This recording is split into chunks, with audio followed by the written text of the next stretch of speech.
court just ruled yesterday that the Electoral Commission should put measures in place to implement ROPAA, which was passed in about 10 years ago. And the Daily Heritage has it that Ayariga to challenge court order. Are you making any preparations to go to court to, quash, to see the court to quash the order? Yes, we shall meet in court again, and the Honorable Judge will have to explain to us the processes, and we will let him know the challenges involved in implementing ROPAA and the costs involved and the various implications it will have in our elections in the next coming one. For us in the APC, there are many reasons that we don't want the implementation of ROPAA now, just like the court ruled yesterday. The court ought to know the challenges involved and has to get explanation from the EC and the proper arrangement they have done so far before you can ask Ghanaians living abroad to vote. I am from the diaspora. I was living in Germany, studied in the UK and US and Germany, and I know all these consequences and the challenges. As a young man living in Germany, I was never registered in the embassy. No. Until finally, when my passport expired, and I wanted a new passport, that I went to the embassy, and all the embassy wanted us at that time was just money. They never bothered about what's your identification. Many people came there. Nigerians were there. They picked passport from Ghana because it was very easy to have a Ghanaian passport living abroad and having to have access to a lot of facilities and things easier than using a Nigerian passport. So we had millions and many Nigerians who went in for our passport, and all they needed was to say, look, I am a Ghanaian, and they were issued. Now the issue has to do with who is a Ghanaian abroad. Is it by birth, by just passport, or by coming to tell the ambassador I'm a Ghanaian, and then he will be given the passport, subsequently given the voter register? It's a huge problem. And all we need to understand is that the ruling government will have the power to manipulate voters and voter registration in abroad. Today, even in Ghana, we are faced with a bloated voter register that all political parties are challenging the EC, that within the locality of Ghana itself, our jurisdiction, we are unable to come out with the proper voter register that is authentic and certified. We are unable to do that. But then we want to extend our wings to 195 countries across the world.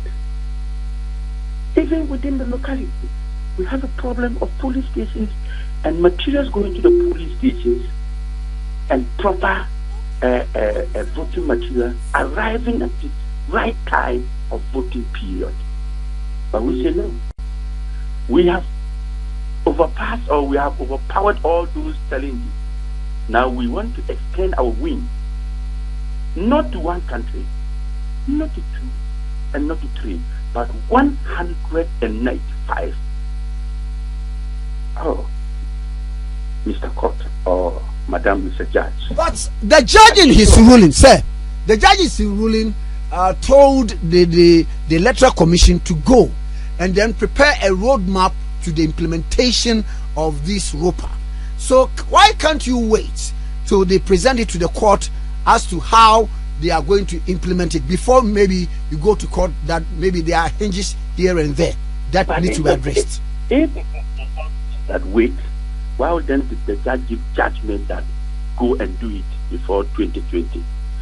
I have given you 1 year to go and implement. That was the order of the court to the three petitioners. that are already in court. You see, there is some, let me say, dishonest plea here about the election 2020. Madame Charlotte Osei and her two deputies are already in court, petitioned by various countrymen of our people, our nation, against fraudulent deals, against credibility and other issues. Why will the court rush in asking the same people that they are already in court petition against wrongdoing to implement it for them? That means that there is a scandal coming up, or let me say a concocted plan to do something without 2020 elections.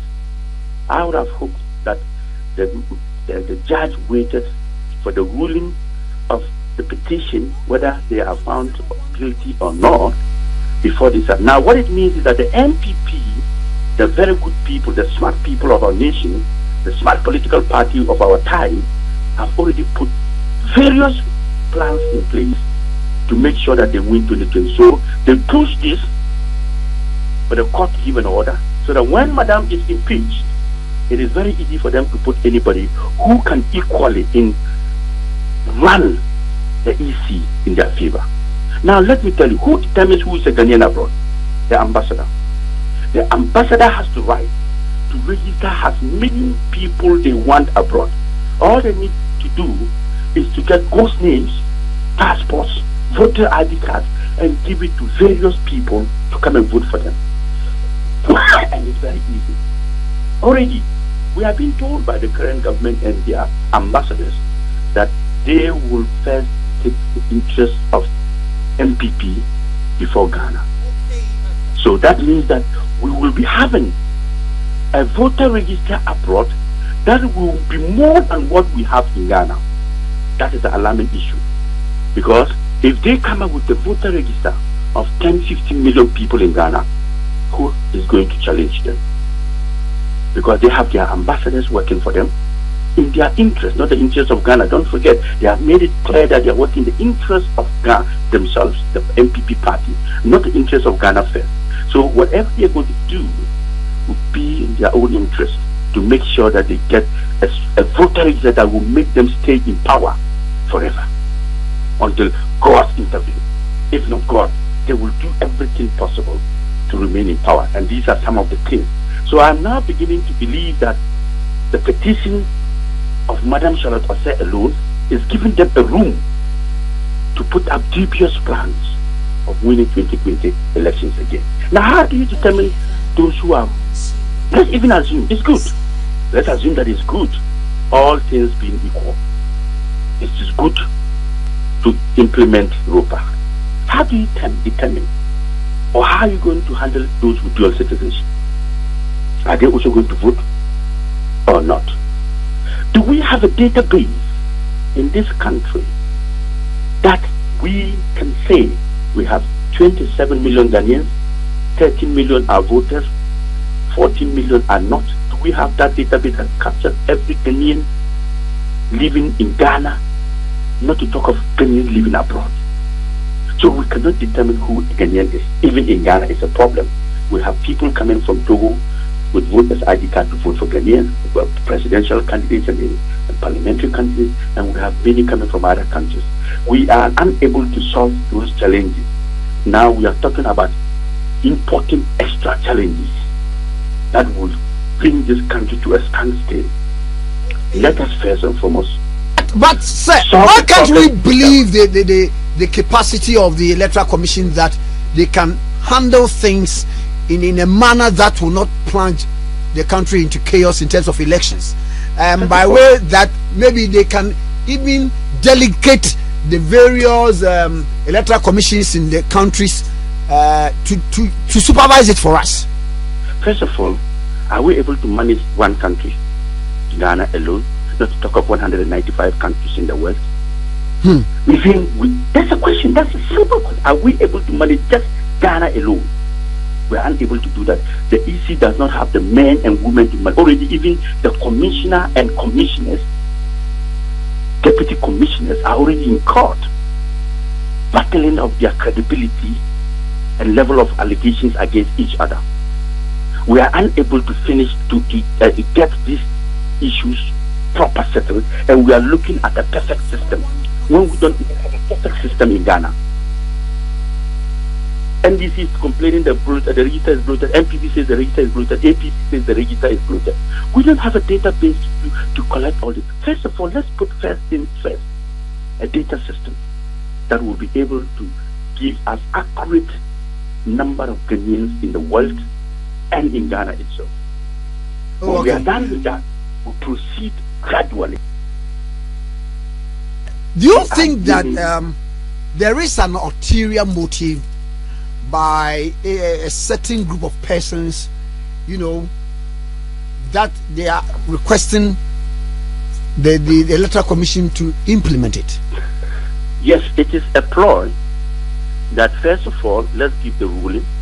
Once the ruling is done, then once Madame Charlotte Assay's petition with her few deputies, they ask them out. When they are out, the MPP will bring in their new Madame Charlotte Assay or whatever, and then they will pick it from there, and they will be in power forever.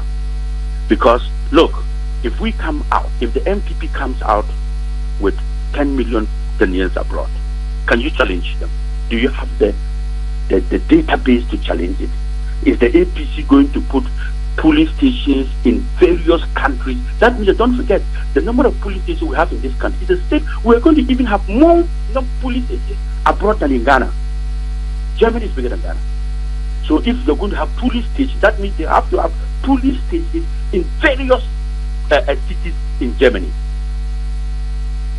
They are going to have the same in the US. Are you serious? Do we have the money? Do we have the people? It's just a ploy to still vote and nothing else. I mean, if Ghanaians abroad, yes, of course, I respect Ghanaians abroad because I was one of them. And they think that they want a certain president. They should come down to Ghana and vote until we put structures in place, proper structures in place that can give us a whole database of every Ghanaian living in Ghana and abroad. And we know the number so that we can actually debate on the number of people Ghanaians we have in the world. So that if there's 70 million are voted or 10 million people are voted, we all know it's 10. So when the voting is over, casting is over, 10 million Ghanaians have voted, or less than that have voted. So coalition from abroad and Ghana will have to tally to the ones we have on our record. Now let's even assume that is going to happen. Let's talk about time. Ghana is ahead of US 6 hours or 5 hours. China ahead of Ghana 8 hours. So if we start voting, and many other countries, if we start voting at 6 a.m. in Ghana and close at 6 p.m., how are we going to collect those in different countries with different times and get it to be done before the close of our day? Oh, okay. Are we going to wake them up and say, look, from 6 a.m. to 9, if you don't vote finish, you are not a member? How do we intend to do that? That's number one. How do we intend to get more than... So that is why the court has asked the Electoral Commission to go and prepare this roadmap. The court should know this. Not asking the electoral before giving an order. That the roadmap was not the problem, but the order to finish in 12 months. They did not say come out with the roadmap within 12 months. They say implement it within 12 months. That was not the only order they gave. So that means that it has come to stay. I mean, the court should have asked. The court should have even first of all give out a ruling that modalities and things should be. Stakeholders should have a stakeholder meeting, come out with the modalities for us before we can look at it, before we can even ask them to implement it. But you don't say implement it and come out with modalities. That means you have given an order already, a ruling. You are telling me they've given a ruling. Isn't it a ruling? Isn't it a ruling? But the courtroom is for all of us. It's not just for one person or two people or a government. It's for the people of the Republic of Ghana